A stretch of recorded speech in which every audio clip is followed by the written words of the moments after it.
Assalamualaikum, salam sejahtera ya untuk semuanya. Kembali lagi ke channel saya, Mas Koco. Di kesempatan kali ini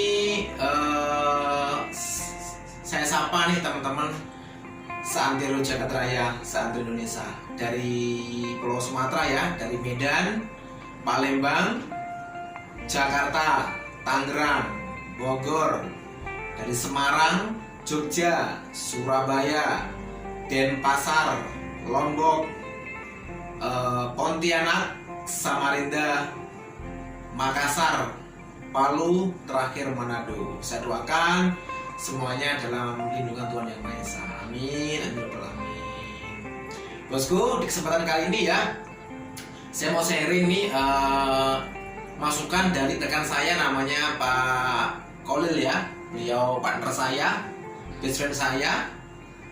Hari ini mau ini ya, video sebelumnya adalah perihal roomboy. Sekarang yang dibahas adalah perihal supervisor. Seperti apa pertanyaannya?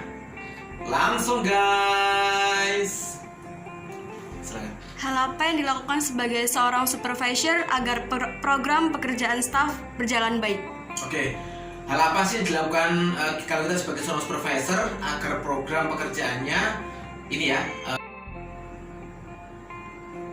Oke, jawabannya adalah kita harus ini ya. Jadi kita tulis nih, kita buat to-do list apa yang dilakukan. Contoh seorang di public area ya. Jadi contohnya si pagi yang masuk jam 7 itu ngapain? Jam 7, jam segini ngapain? Jam segitu ngapain? Terus waktu istirahatnya jam berapa? Selesai pekerjaannya jam berapa? Agar nanti apa? Karena nanti kalau ditulis dalam format mungkin Excel ya, ditempel di dinding, di share di WhatsApp, itu nanti akan mudah diingat sama tim. Karena nanti kalau cuma omongan nanti akan lupa. Tapi kalau ditulis di dalam kertas, nanti sekalipun jin, iblis yang sangat sakti itu tidak bisa menghapus tulisan itu, kecuali Anda cabut, dirobek, itu dibuang tempat sampah, baru itu hilang. Jadi tulisan itu sangat penting ya. Berarti triknya adalah membuat to-do list, dikasih acuan, biar nanti tuh nggak ada yang terlewat dan kita bisa memantau seperti itu. Oke, next berikutnya. Boleh sharing trik jitu kita sebagai supervisor agar tim menjadi selangkah lebih maju perihal hasil pekerjaan? Oke, kalau kita sebagai supervisor, contohnya di room ya, apa yang dilakukan supervisor biar langsung to the point nih. Nah, jadi di saat pagi hari, di saat roomboynya itu make up kamar, entah itu VD ke VC, kamar cekotan, atau kamar yang stay over, kita harus samperin itu.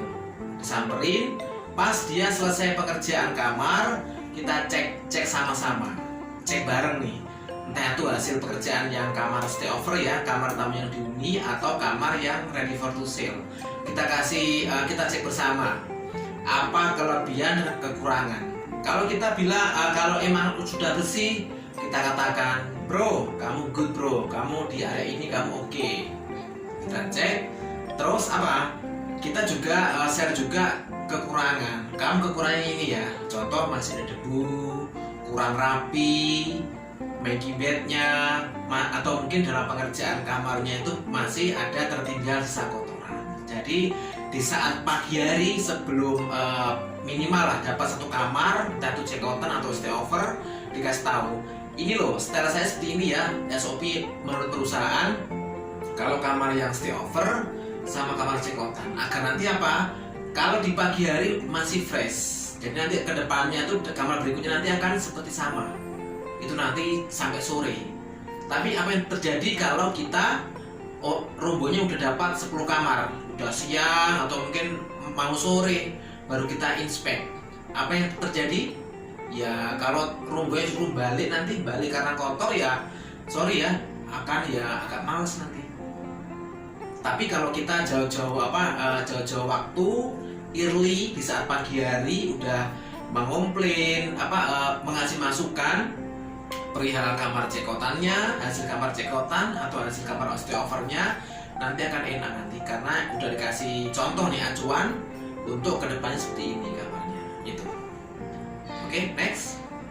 Hal positif dan negatif bila mana mempunyai tim yang handal atau profesional. Oke, apa sih hal positif atau negatif kalau kita mempunyai tim ya yang jago di bidangnya nih? Contoh sebagai room attendant. Nah, hal positifnya kalau tim kita tuh jago-jago ya kan kita akan merasa nyaman nanti. Nah, jadi kayak slogan di dulu tuh di mobil ya, ketenangan dalam ketangguhan.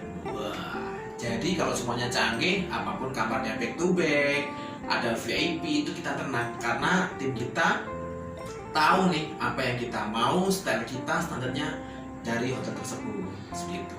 Tapi ada ini ya kekurangannya ya, ada kekurangannya nih. Kalau kita mempunyai tim yang jago-jago, apa kekurangannya atau minusnya? Ya kalau kita mempunyai skill yang terampil, skillful, ya nanti siap-siap nanti akan dilirik sama hotel lain. Siap-siap untuk dicaplok. Contoh, dia ditawari dari yang mungkin belum staff ke staff, kan diiming-imingi nanti, diiming-imingi, bro di tempat saya aja, kamu langsung staff, dapat servis, dapat apa, benefit apa. Kalau yang staff jadi mungkin junior supervisor atau supervisor. Nah, artinya apa? Ya kalau kita sebagai seorang leader yang besar, ya kita harus berjiwa besar. Artinya apa? Kalau kita dikatakan mau jadi seorang leader besar, itu harus mengikhlaskan nih tim kita akan berkembang di luar sana, bukan membelenggu. Kalau tim kita pinter, Pak, Anda saya apa kontribusinya?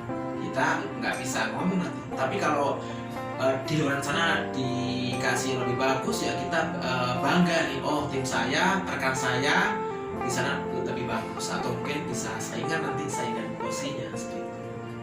Dan perlu digarisbawahi, hidup mati rezeki Tuhan yang ngatur. Jadi jangan iri sama jangan iri sebagai sama umat manusia, jangan iri sama orang lain. Kalau kita iri, itu saya sempat baca di artikel itu, kalau kita iri dengan orang lain berarti kita fair dong, iri dengan takdir kematian. Oke bosku, next. Hal apa yang dilakukan Mas Koco bila mana diberi kesempatan Tuhan Yang Maha Esa, posisi atau kekuasaan lebih? Oke, kalau saya pribadi kalau dikasih kesempatan, bila mana mungkin ada diberi kekuasaan yang lebih atau mungkin itu saya pribadi semoga aja nanti terjadi. Kalau memang dikasih kesempatan, itu saya akan menggunakannya dengan tidak semena-mena sama orang, sama tim. Karena roda itu kan berputar. Tapi saya nanti insya Allah semoga nanti kalau memang terjadi, akan saya gunakan kekuasaan saya tadi untuk mengajak teman-teman rekan-rekan, mengajak ibadah kepada Tuhan Yang Maha Esa, mengajak sholat. Ayo bro, sholat bro. Kerja itu ya penting, tapi ibadah lebih penting. Artinya mengajak untuk urusan dunia dan akhirat. Itu bosku. Oke bosku, terima kasih ya atas partisipasinya. Sampai ketemu di video selanjutnya. Matur nuwun.